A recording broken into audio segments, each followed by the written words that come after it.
नमस्कार, आप देख रहे हैं हिमस्टार। आपका बहुत बहुत स्वागत है। हिमस्टार हिमाचल प्रदेश का आपका अपना चैनल। आइए शुरू करते हैं हिमाचल से जुड़ी कुछ मुख्य खबरें।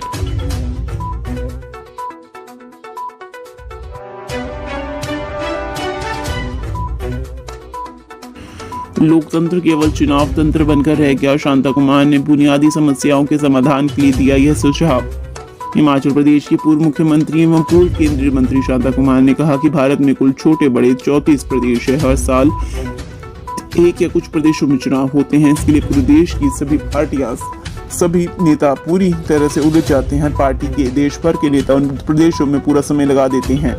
करोड़ों अरबों रुपए खर्च होते हैं। भारत में पूरे 5 साल सरकार व पार्टियां चुनाव के मूड में ही रहती हैं। देश की बुनियादी समस्याओं पर सोचने और कुछ करने का समय बहुत कम मिलता है। उन्होंने कहा कि हर साल इस साल गुजरात और हिमाचल प्रदेश के चुनाव थे। देश की राजनीति पूरी तरह से उलझी रही। छोटे से हिमाचल प्रदेश में कुल मिलाकर करीब 500 करोड़ रुपए खर्च हुए। शांता कुमार ने कहा कि अगले वर्ष 2023 में 10 प्रदेशों के चुनाव हैं और 2024 में 7 प्रदेशों तथा लोकसभा के चुनाव हैं। हिमाचल और गुजरात में निवृत्त होकर देश की पूरी राजनीति अगले 2 वर्ष में 17 विधानसभा और लोकसभा के चुनाव के लिए पूरी तरह से उलझ जाएगी। उन्होंने कहा कि भारत में लोकतंत्र केवल चुनाव तंत्र बनकर रह गया है। विश्व के दूसरे देशों में ऐसा नहीं होता। संविधान के अनुसार चुनाव 5 साल में एक बार होने चाहिए।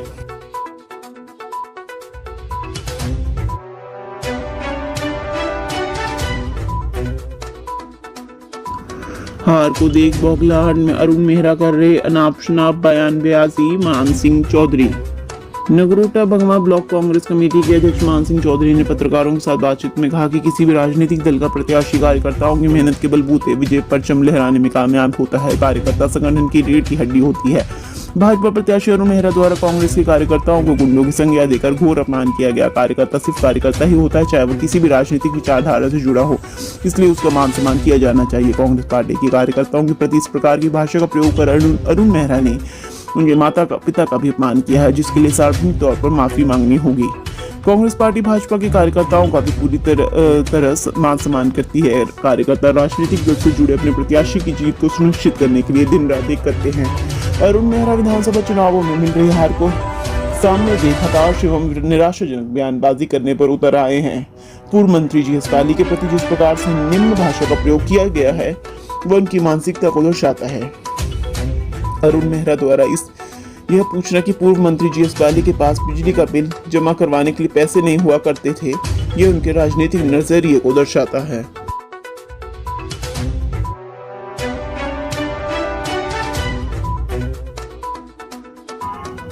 दिल्ली नगर निगम चुनाव में डटे हिमाचल प्रदेश के 24 नेता। जयराम ठाकुर भी कर चुके रोड शो।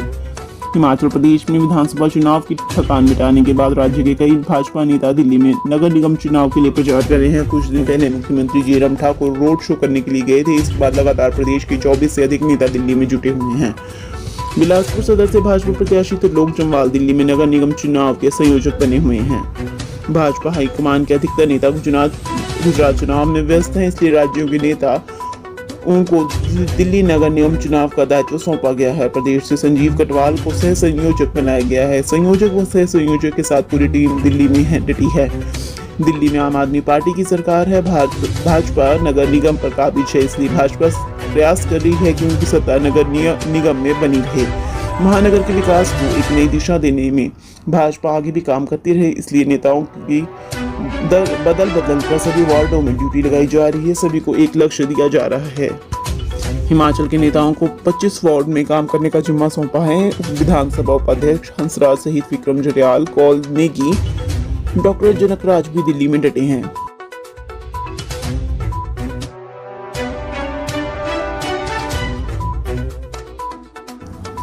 अंब लाइसेंस कार्यालय में वाहन पंजीकरण में टैक्स चोरी, 4 गिरफ्तारी के बाद विजिलेंस जांच तेज।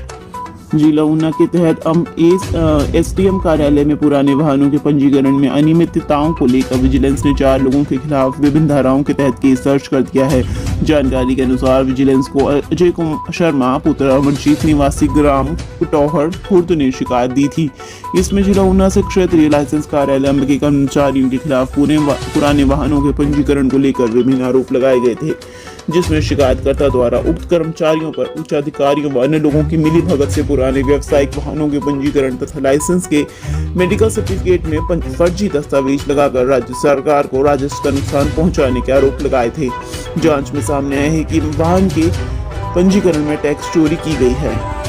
जांच के दौरान क्षेत्रीय लाइसेंस कार्यालय अंब से पुराने व्यावसायिक वाहनों के पंजीकरण का वर्ष 2015 से 20 तक का रिकॉर्ड प्राप्त किया गया है, जिसकी जांच करने पर विजिलेंस ने पाया कि यात्री और माल कर प्रमाण पत्र जो पुराने व्यावसायिक वाहनों के पंजीकरण के लिए आवश्यक होता है आबकारी विभाग से संबंधित है और इस कर का भुगतान क्षेत्रीय लाइसेंस कार्यालय अंब में जमा नहीं किया गया है।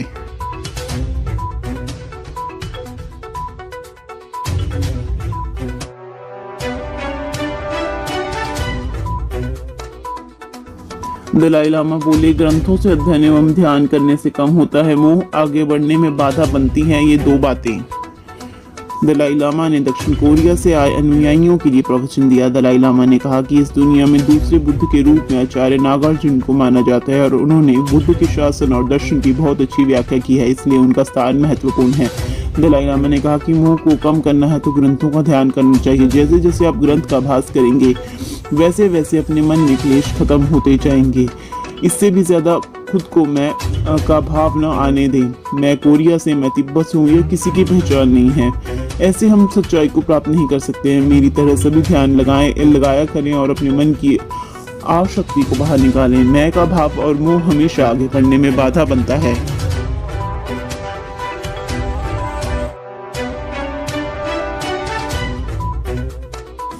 नाबालिग वाहन चलाना गैर कानूनी, नगरोटा बगवा में स्कूल छात्रों को बताएं यातायात नियम।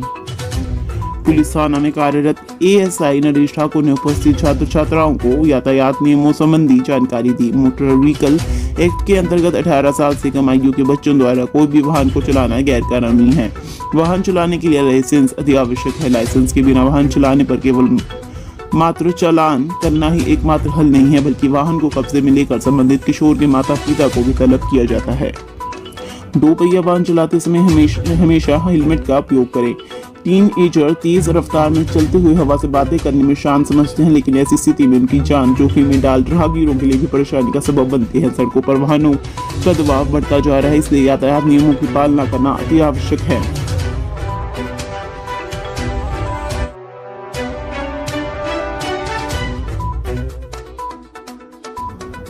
तीसरी तक पहुंचते ही बच्चे हिंदी व गणित के क्षेत्र में हम बनेंगे निपुण। नींव मजबूत होगी तभी भविष्य भी सुरक्षित होगा। सरकार के अलावा शिक्षा विभाग भी शिक्षा की इसी नींव को मजबूत करने के लिए प्री प्राइमरी की पढ़ाई करने के साथ अन्य तरह की गतिविधियां भी करवाई जा रही हैं। प्राथमिक स्तर पर ही बच्चे हर क्षेत्र में निपुण बन सके।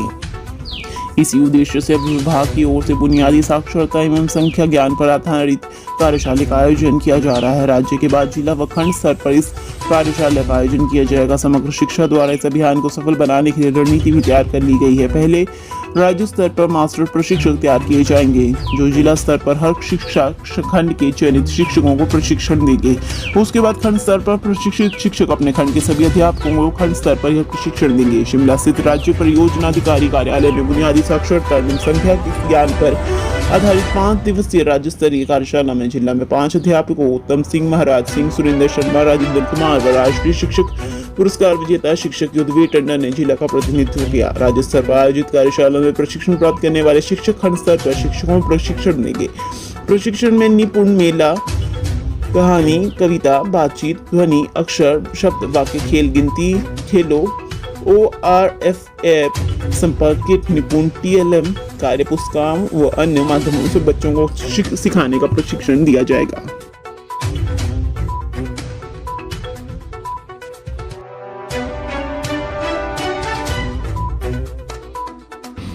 पहाड़ों को नजदीक से देखने की चाह में ऐसे भटके कि दोबारा नहीं मिले। इन 2 वजह से शिकार बन रहे ट्रैकर।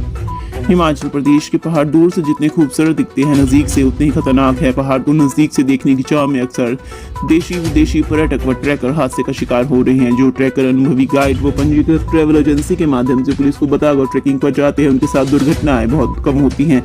जो लोग मनमाने तरीके से इन चोटियों को हल्के में लेते हैं, बिना तैयारी व बिना अनुभवी गाइड की ट्रैकिंग के लिए निकल पड़ते हैं, उनमें से ही अधिकतर दुर्घटना के शिकार होते हैं। एसडीएम मनाली डॉक्टर सुरेंद्र ठाकुर का कहना है कि प्रशासन व पर्यटन विभाग देशी विदेशी पर्यटकों को दिशा निर्देश जारी करता है। कुछ पर्यटक मनमाने तरीके से पहाड़ों की ओर अकेले निकल जाते हैं। ऐसे पर्यटक दुर्घटना का शिकार हो जाते हैं। ट्रेकर से आग्रह है कि वे दिशा निर्देशों का पालन करें। निर्धारित समय में ही पंजीकृत ट्रैवल एजेंसियों के माध्यम से अनुभवी गाइड के साथ ट्रैकिंग पर जाएं।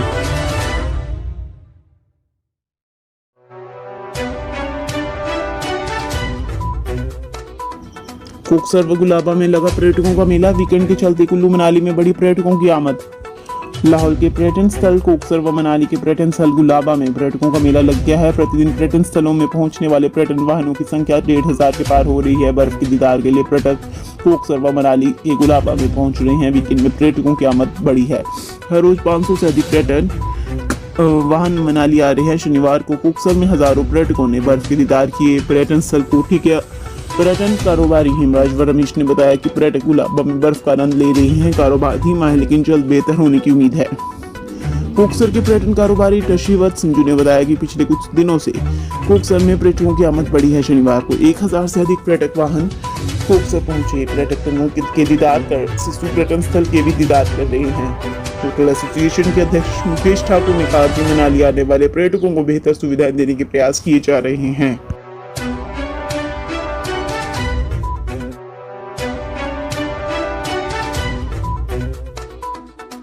हिमाचल की राजधानी शिमला में हिमपात से निपटने की तैयारी। 5 सेक्टर में बांटा शहर।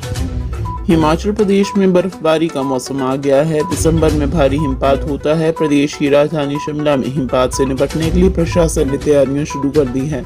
शिमला शहर को 5 सेक्टर में बांटा गया है। जिला शिमला के उपायुक्त आदित्य नेगी ने हिमपात से निपटने के लिए की जाने वाली तैयारियों की समीक्षा बैठक में कहा कि इसके लिए टोल फ्री नंबर 1077 जारी किया है। जिला आपातकालीन संचालन केंद्र शिमला में नियंत्रण कक्ष पहले ही स्थापित कर दिया गया है। उन्होंने लोक निर्माण विभाग, राष्ट्रीय राजमार्ग एवं भारतीय राष्ट्रीय राजमार्ग प्राधिकरण को प्राथमिकता के आधार पर सभी मार्ग खोलने के निर्देश दिए। जिले के सभी स्थानों पर पानी, बिजली, आवश्यक वस्तुएं, स्वास्थ्य सुविधाएं एवं दूध की उचित व्यवस्था के लिए आवश्यक कदम उठाए जा रहे हैं। इसके अलावा मजदूरों को तैयार रखने को कहा है। प्रत्येक सेक्टर में संबंधित विभाग के अधिकारियों की ड्यूटी सुनिश्चित की गई है। उन्होंने सेक्टर वार सभी नोडल अधिकारियों को अपने अधीन सभी अधिकारियों के साथ बैठक कर कदम उठाने के निर्देश दिए। उन्होंने कहा कि सेक्टर 1 के तहत संजौली, ढली, कुफरी, नालदेहरा, मशोबरा, बल्दियां एवं भट्टा कुफर। सेक्टर 2 के तहत ढली, संजौली बाईपास, IGMC लक्कड़ बाजार से victory tunnel, Kaithu, Bharari, long wood, Chaura मैदान, EG ऑफिस, NRL एवं हिमाचल प्रदेश विश्वविद्यालय होगा। सेक्टर 3 के अंतर्गत टूटीकंडी बाईपास, NH सड़क वाया ISBT से शोगली तक, चक्कर, बालूगंज, टूटू, जतोक, नाभा, फागली, खलीनी, BCS, विकास नगर एवं न्यू शिमला। सेक्टर 4 के तहत DC कार्यालय, विक्ट्री टनल से कोट रोड, छोटा शिमला चौक तक, US club, Oakover, Raj Bhavan, Benmore ridge, Jodha निवास, Holly Lodge, जाखूर ridge, mount, Ramchandra चौक, KNH एवं हाईकोर्ट तथा सेक्टर 5 के तहत हिमाचल प्रदेश सचिवालय, छोटा शिमला, नवबहार, ब्राखस्ट, महली, कुसुमटी और पंथा घाटी शामिल है। हिमाचल की हर खबर पाने के लिए हिंद स्टार से जुड़ें।